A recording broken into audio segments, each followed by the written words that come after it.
Well, our Farm Reporter program on Mondays, you know, usually consists of a special guest.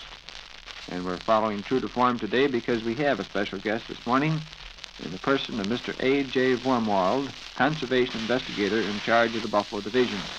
I believe, Mr. Vormwald, that's under the New York State Conservation Department. That's correct. That's right. And forestry was allotted this space this morning, but last fall we had a gentleman on talking about game protectors in the open seasons and so on, the protection that the farmers have during hunting seasons. And so we're following that procedure again this fall. Mr. Vormwald has come over here to discuss with us some things that will be of interest to sportsmen and farmers. Well, Mr. Vormwald, before we get into the message this morning, just what does the job of conservation investigator consist of? Well, my job as conservation investigator is one of confidential investigations regarding violations of the conservation law. Out here in Buffalo, I am not acting as the investigator. I am acting as the district game protector, supervising the work of the game protectors in this area. And the game protectors that's the proper name for the so-called game wardens. Game protectors is their official title. Mm-hmm. How did that name warden get stuck on them? Well, that's difficult for me to say. It was put on to them years ago. In fact, I believe their official title was once warden. But quite a few years ago, that title was changed to game protectors. Even though the name game warden is still stuck? The name game warden is still used by a great many people. Yeah, but those misinformed people should be informed now that their title is game protector. Well, what area do you cover in the Buffalo office? We have supervision over the counties of Erie, Niagara, Orleans, Genesee, and Wyoming County. Well, that's 5 of the 8 counties that WGR tries to cover in their primary coverage area. How about Chautauqua, Cattaraugus, and Allegheny counties? What office are they under? They are under our Olean office. I see, and that takes care of them. Well, Mr. Vormwald, you came over here to deliver a special message, so you go right ahead. Well, it is with considerable pleasure that I address a message to the sportsmen of Western New York.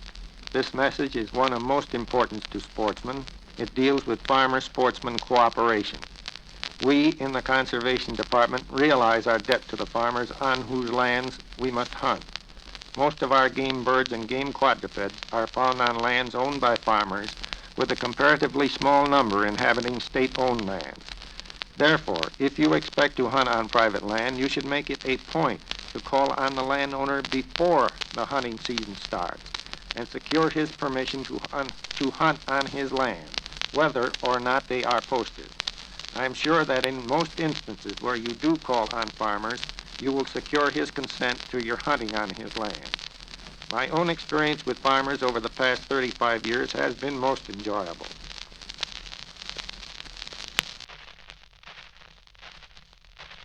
Dear, if they wish before the shotguns start roaring around the neighborhood.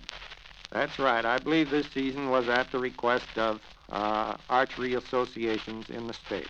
Did they have any experience with the season on longbow only last year in the state? Yes, they did. They had a season for longbow only in Westchester County. I'm not familiar with the results of that season. Whether or not any deer were taken, I'm unable to state. Well, anyway, it must have been interesting enough for the other archery clubs to request it for the rest of the state. Well, that'll run 2 weeks before the regular deer season, which in turn opens on the 24th of November. This archery season is for 14 days prior to the open season, to the regular open season on deer anywhere in the state. In the Adirondack area, that would be 14 days prior to the 20th of October. I see. Now, in reference to these seasons and the areas in which you can hunt, who sets that up? Who sets the seasons on the game and designates the areas? In most instances, the seasons for game are fixed by law, which of course is passed by the legislature and signed by the governor. But in the season of pheasants, partridge, And the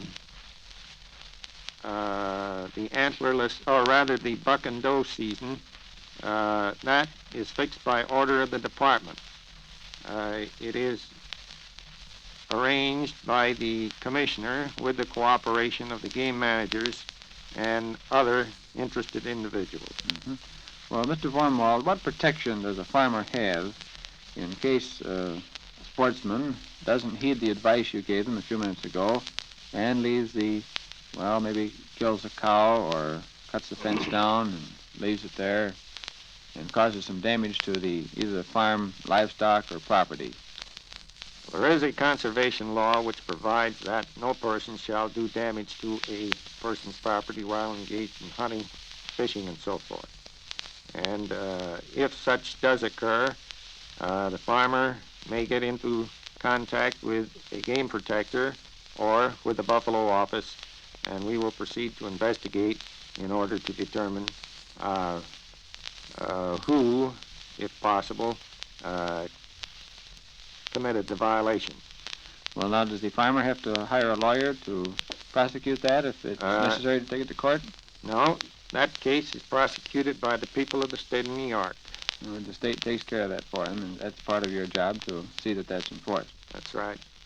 Well, Mr. Vormwald, I certainly appreciate you coming over here and giving us this talk on the activities to be engaged in by sportsmen and some farmers this coming fall. And by the way, one thing that might well be cleared up here, what are the regulations regarding farmers hunting on their own land? I would really have to read that law in order to get it complete. To give the full details. It would be quite lengthy. Bona fide farmers and their immediate family may hunt except deer on their own land, provided they actually occupy and actually cultivate such land. And they may or may not own the land as long as they occupy it. They must own. They must own.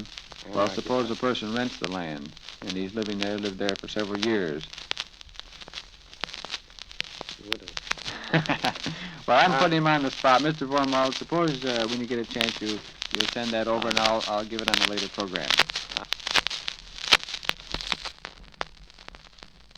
I have made it a practice to call on farmers and in a great many instances have purchased some of their products. And in return, I have been privileged to hunt on their farm. It is also a good idea if you have had a successful hunt on a farmer's property to offer some of your bag of game to him. Any of these acts tend to bring about a better feeling between sportsmen and farmers. I cannot too strongly urge sportsmen to make the extra trip to call on farmers, as it will pay big dividends in enjoyment. When on the lands of farmers, be extremely careful in getting through fences. The best practice, if you are crossing a fence with other persons, is to pass your guns over the fence to each other. If alone, break your gun or unload it.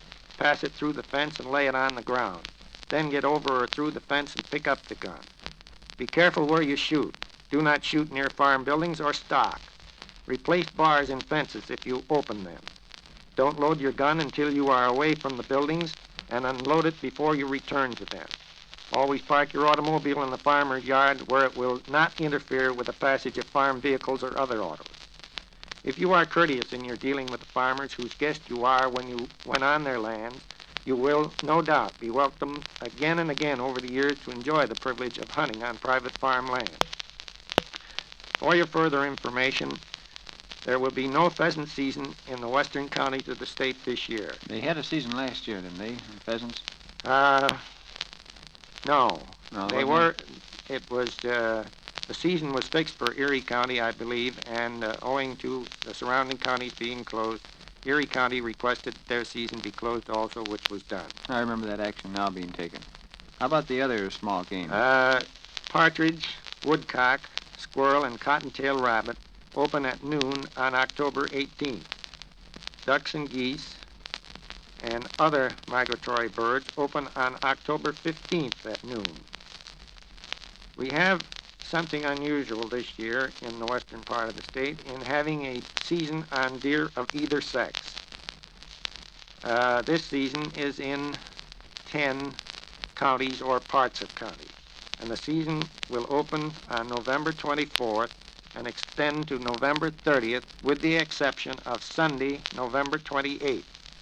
Shotguns only may be used in the taking of deer of either sex, but the shotguns must be loaded with a single ball or slug. I want to correct that a little. You may also use a long bow in the taking of deer of either sex during this season. We also have, for 14 days prior to the regular deer season, an archery deer season, where a person will be licensed by the department to take a deer having horns not less than 3 inches in length with a long bow having a pull of not less than 45 pounds. This season will be from November 10th to November 23. That'll give the so-called William Tells a chance to get out and get some practice.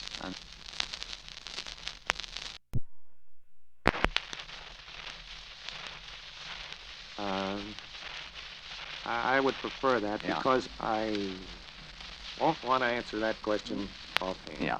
Okay, well, we certainly appreciate your giving us the information you have so far. And Owner or owner or occupied. owner or occupant Occupant, excuse me. Owner or occupant of can. farmlands, actually Yeah. occupying and cultivating. But in the case of deer, he has to have a license together with the rest of the Everyone party. must have a license to hunt deer. Yeah. All right, well, thanks very much, Mr. Vormwald. We've heard this morning from Mr. A.J. Vormwald, Conservation Investigator in charge of the Buffalo Division of the New York State Conservation Department. We've been giving you some things to think about, some good advice for sportsmen this morning, and I hope you farmers, in case you go on other farmers' land, heed that advice. This part of the program has been transcribed.